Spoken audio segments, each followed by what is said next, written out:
Hi guys, right. Final part of the pandemic build.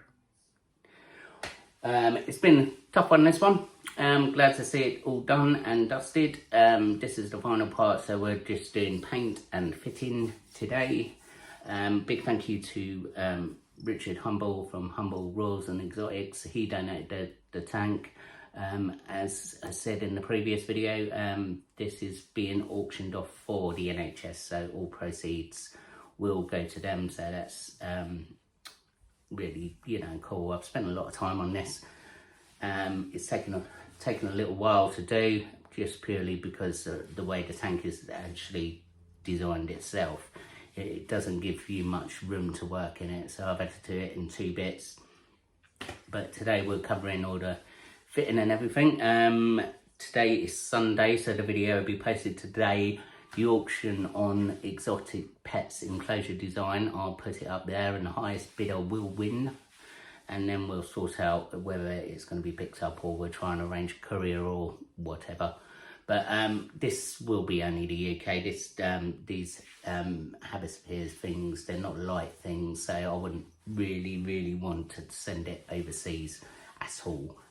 But saying that, in the future nearby, I'm considering just doing back walls and stuff to fit, to send out, so people can just slot them in and then use them. So that would probably be the easiest thing.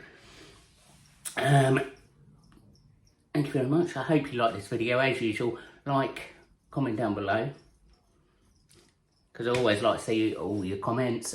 Subscribe, hit that bell. It doesn't mean you got paid for anything, but it means a lot to me, and it gets you notified when the next video is coming out. So apart from that, let's get on with it.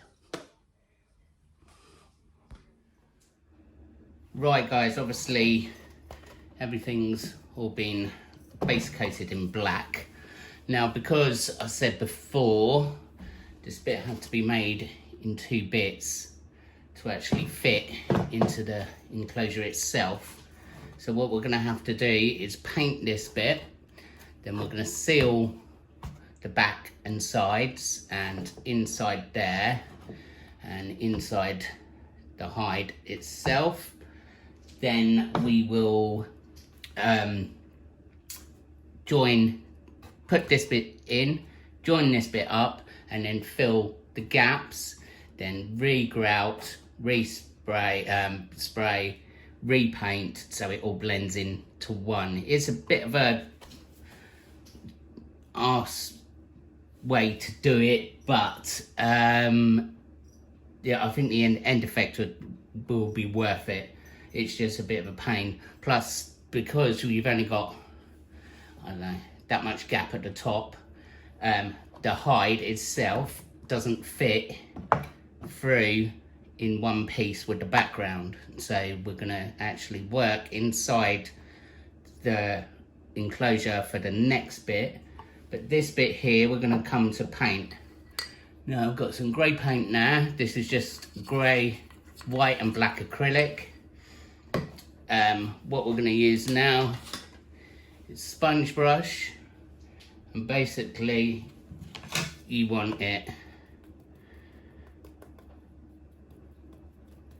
as dry as possible, and then it's just gently dab over. Now this is the point where things start to look loads and loads better. Yeah, when you're doing it, you don't want to get too much in the crevices, because you want them to stick out. It makes the whole rock effect look like loads better. And less is more. The less you put on, the better effect, because you can always build it up. Now, if this is your first build,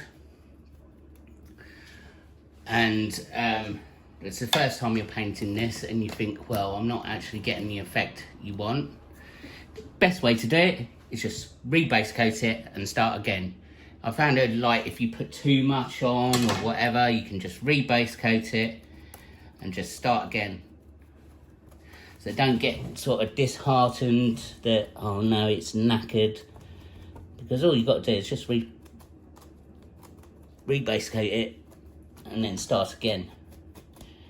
But as you can see, with the rock itself, it's starting to build up, and there you can see where I don't want it all the way in there, and I want sort of a texture building up all the way across. So once we get to the skull, it will be, you know, you start picking out bits. So this is where it starts looking cool, because you're picking out the bits that you want. So all the teeth around the eyes and nose and everything, the bits that didn't stand out when it was base coated start to come together. Right, loads of painting to do, so let's get on with it.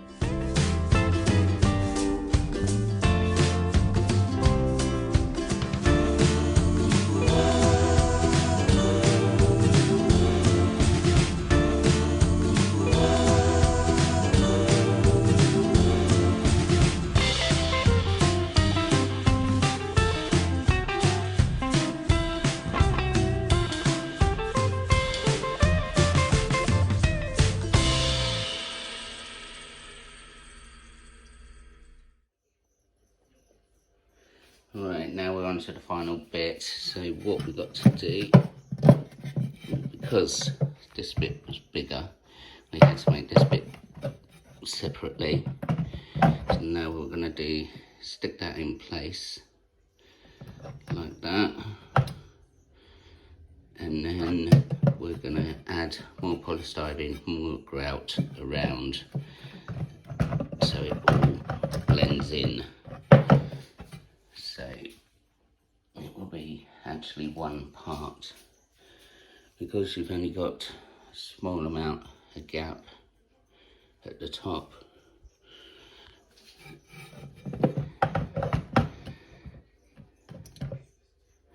We're going to hot glue it in place and then grout around it.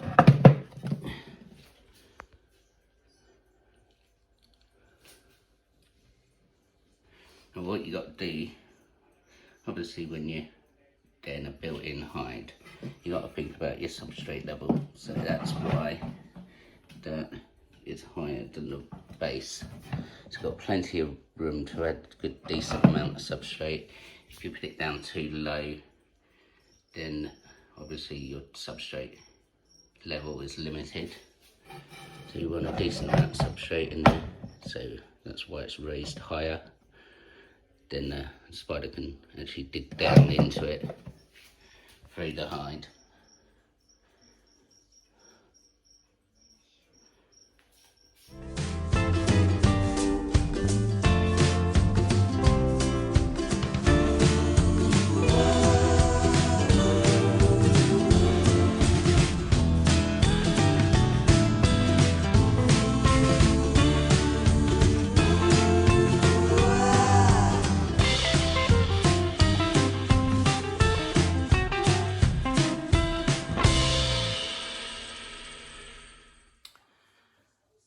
Right, we've grouted in there all round, sort of just try and blend it in a bit. So the next bit, we've just got to leave this overnight, let it all dry out. I've added a bit of PVA in there to give it a little bit of extra strength. But yeah, leave it overnight and come back, and then we've got to try and base coat it and repaint it to blend it all in.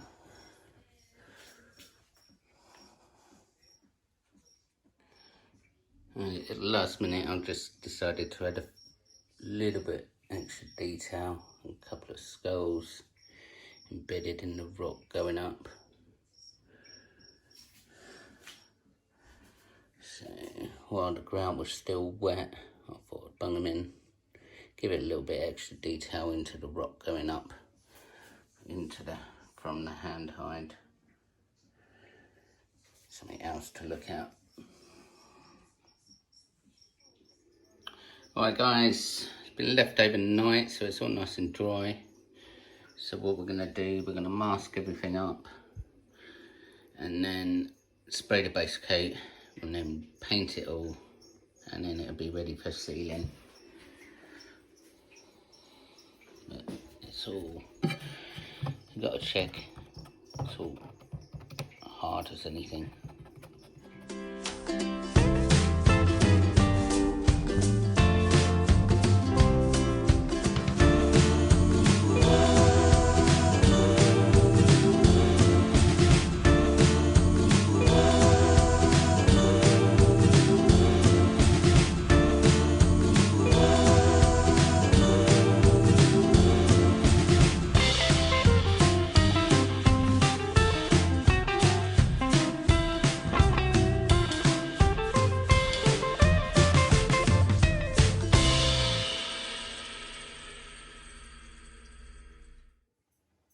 Alright, so we've masked everything up, all inside.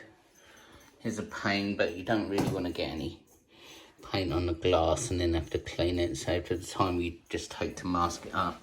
This side is obviously clear, so I don't intend to be spraying anywhere near there. But that gives me sort of a viewing window. As you can see, all the front glass is covered on the side and the bottom, even though you're probably not got to worry about the bottom too much.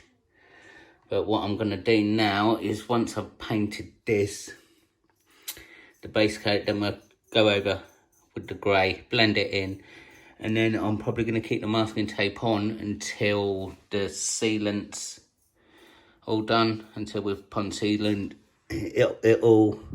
That saves me any more clear up mess as well. Right, next bit to spray. Right guys, I think I've blended it in quite well. Certainly made a difference. Now what I had to do, basically, obviously I just masked it all up, resprayed it, let it dry, and then realised that I couldn't paint and see properly with all the front masked up. So we had to take all the masking paint tape off. So all we've got left is this tiny little bit here. So we're going to do that, and then apart from that, it's sealed and then done, ready for auction. To say this hasn't been a pain, I would be lying. Yeah, but I think the overall effect is good. So what we're going to do now, we're going to finish off that last bit of paint, and then we'll have a look at the finished effect. Right, so as usual, just got some grey mixed up. As you can see, I added some skulls to this, so we're going to try and get those coming out in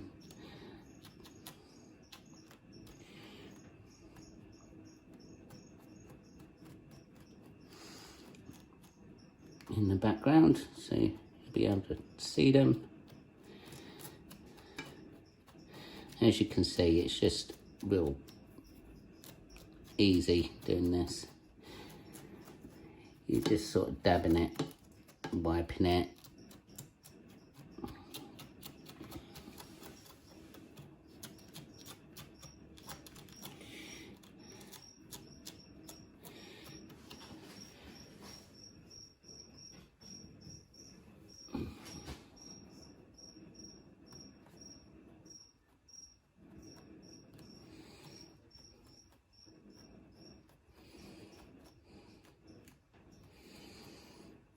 But I think adding the skulls on bit has helped it blend in a little bit more. So if we have a quick look around here, just giving it a little bit extra detail, like its skulls are coming out of the mountain. I found a bone there as well, left over from another build. But it's hard to see in the light.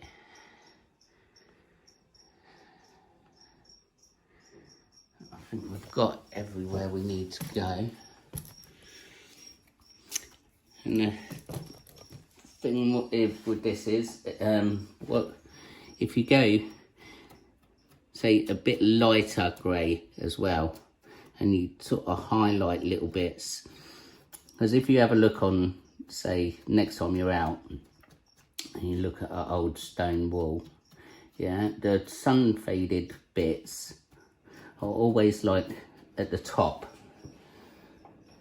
where it sort of then sort of graduates down into a darker grey on the wall, or even normal sort of stone cliffs or whatever. It's where all the elements have hit that rock and kept it looking lighter than anywhere else.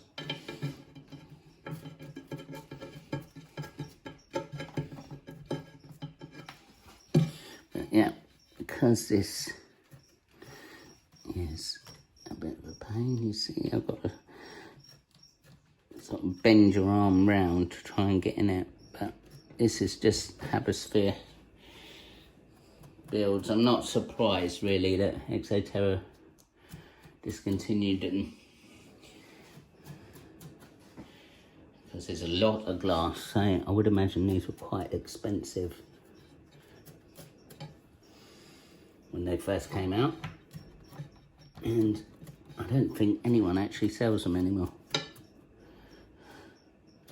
You'll be lucky if you find one, but you could be lucky with this one and buy it.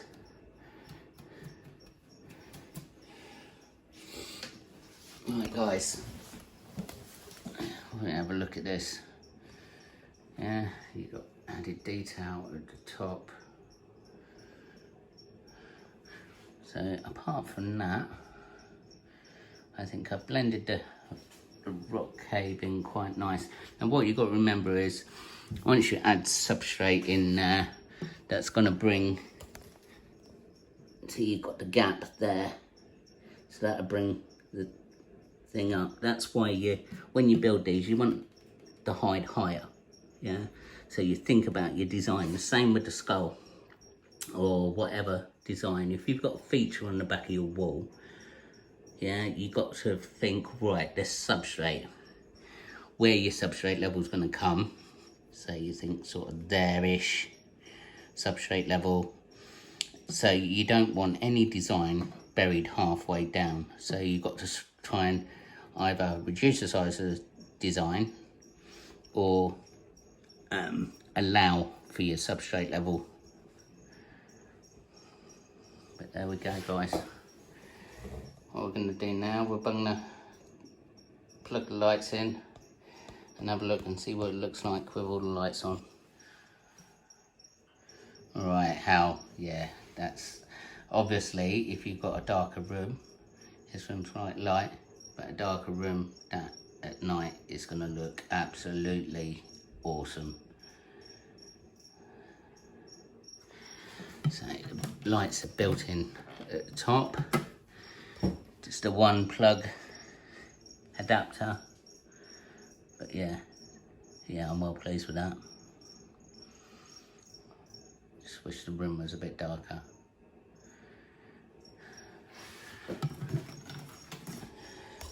Just say it's still plenty of room at the top to get your spider in.